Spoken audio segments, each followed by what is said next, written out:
The National Drug Law Enforcement Agency, NDLEA, has justified the decision to go after the assets of drug barons and traffickers as part of ongoing offensive actions against illicit drugs and cartels.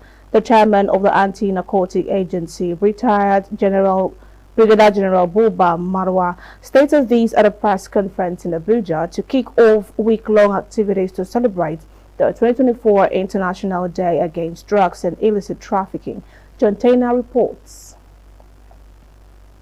The passage of Proceeds of Crime Act 2022, which stipulates forfeiture of crime assets to the federal government, is believed to have further strengthened the NDLEA's drive in its forfeiture campaign, which, according to the Anti-Narcotic Agency, will weaken the drug barons and traffickers. At this joint press conference by the NDLEA and the UNODC to kick off week-long activities to mark the 2024 World Drug Day, the NDLEA chairman, who spoke through a representative, reaffirmed the NDLEA's renewed drive in the ongoing drug war.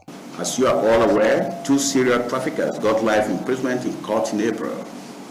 Our prosecution efforts have continued to achieve successes in court, given the painstaking investigations and diligence in the prosecution of cases. Our watertight case preparations are unassailable. This has been further strengthened with a forfeiture regime with the passage of Proceeds of Crime Act.